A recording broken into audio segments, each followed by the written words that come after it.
right, The Black Phone is one of my most anticipated movies of the year. I've been looking forward to this since that first picture of Ethan Hawke with the mask on came out, and we finally saw it today. I finally got to check it out.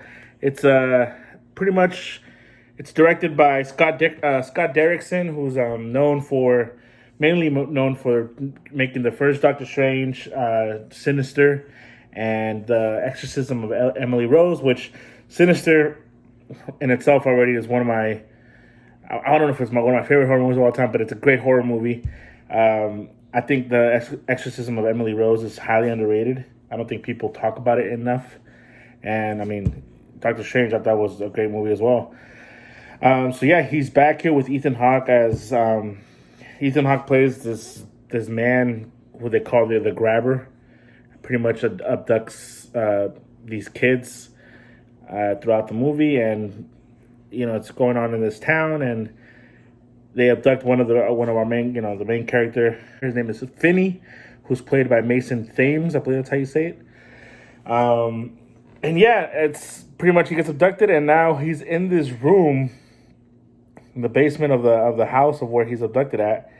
And there's this black phone that's not connected to anything, but it's ringing, and he's able to communicate with the lives of the kids that have passed, that were abducted by Ethan Hawke's character, by the Grabber, and they're trying to help him pretty much through this predicament, and trying to help him possibly escape. It's like a fantasy type element to this, whether it's supernatural or whatever it is that they have through this film. This movie could have easily been cookie cutter. I think it's a good word. It could have been very, corny in a way, like kind of played it by the book, and they could have done some of these things very cheesy. It could have been very predictable. And for the most part, I'm not saying it's not predictable at all. I mean, some of the things that you see when it happens, you kind of see it happening, but that's not the point. This movie could have been bad. It could have not have worked. But they make it work so well, and I really enjoyed this film. It slowed up for me a little bit in the beginning. It could be because I was coming in a little tired. I don't know. It's on a Saturday afternoon. I just felt, I don't know, I could have used a Saturday nap. But as the movie progressed and as it's going on, you really want to care for this kid. And I thought so first of all, as far as the performances, Ethan Hawke kills it. We know this. Ethan Hawke is one of those dudes that he's going to deliver. He's had a great year so far with Moon Knight. He was awesome in that.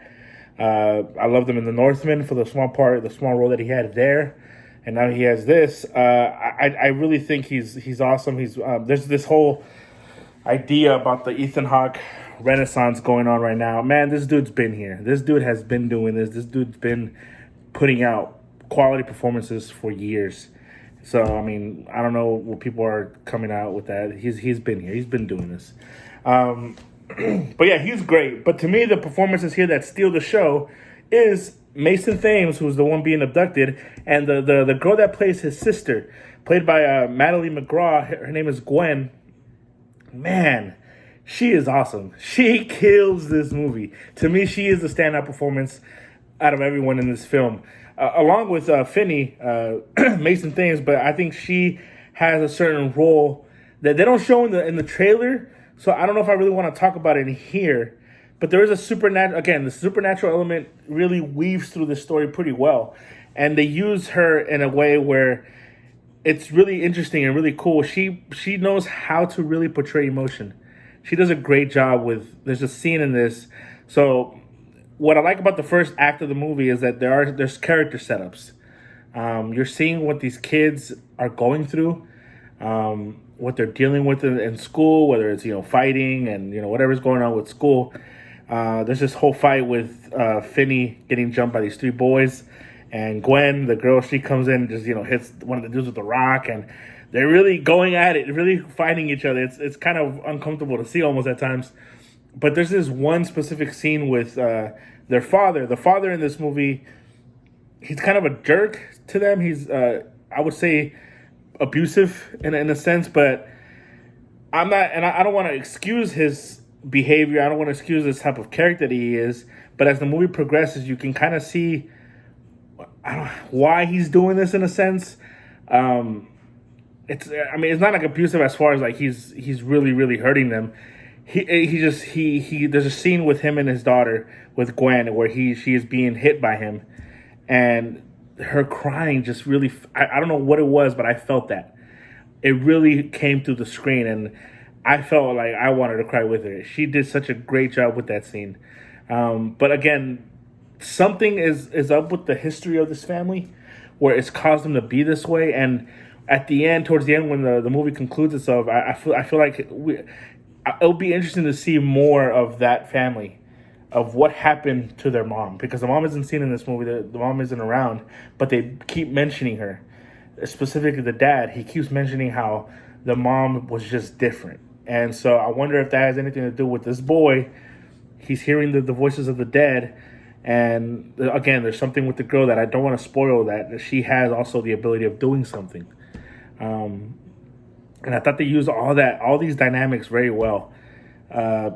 But yeah, no, this movie is intense. It's creepy. They use the story very well. It's a solid movie. There's no cheap jump scares. And when there is jump scares, you can feel it because they do such a great job of timing them very well. Along with the sound production and all that stuff, man. They do such a great job with that, because this movie could have been bad, it could have been cheap, it could have been all this stuff, but they do such a great job to detail, and I think that's to me, that's what separates this movie from any other movie that could have been an abduction film or whatever. This one really pays attention to the details of what's going on. You have to notice every little thing, and it's really cool seeing that. And yeah, I really dug this movie. Up until maybe the last 20 minutes of the film, I'm not saying it was bad, but I was kind of thinking like, okay, what's gonna happen here? Are we gonna get this moving a little bit? Because I was tired. I was getting a little impatient maybe. But then those last 20 minutes hit, and it really the payoff is great. So I'm gonna shoot pretty high with this. I'm probably gonna say a 9.3 out of 10. This is really great. Again, there's a couple slow moments here and there, but I really dug this film. I think it's really great. Yeah, I recommend anyone who is a fan of horror movies like this to check out. Even though I think it's not just horror, there's a thriller element to it, there's a suspenseful element to it, there's a fantasy element to this, and yeah, I really dug it. I really hope you guys will check this out. Black Phone, it's awesome. It's Ethan Hawke at his best. Scott Derrickson did a great job of directing this, and the little kids, man, I hope we get to see more of them in the future. So yeah, this movie's awesome. Please check it out. Like my video. I hope if you guys are enjoying this, appreciate the support from the few and the proud. That's why I'll start calling you guys the few and the proud, man. Thank you guys.